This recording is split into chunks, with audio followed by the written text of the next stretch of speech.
பிதாவாகிய தேவனாலும் கர்த்தராகிய இயேசு கிறிஸ்துவினாலும் உங்களுக்கு கிருபையும் சமாதானமும் உண்டாவதாக. யோவான் 11:4 இயேசு சொல்கிறார், இந்த வியாதி மரணத்துக்கு எதுவாயிராமல் தேவனுடைய மகிமை விளங்குவதற்கு எதுவாயிருக்கிறது. வியாதிகள் வருவதற்கு பல காரணங்கள் இருக்கலாம். அதிலே ஒரு காரணம், தேவனுடைய மகிமை விளங்குவதற்கு ஏதுவாக வியாதிகள் வருகிறதா.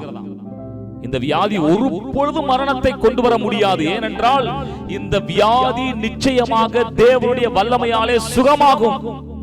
யோபுவுக்கு, லாசருவுக்கு, பிறவி குருடனுக்கு இந்த வியாதிகள் சுகமானது.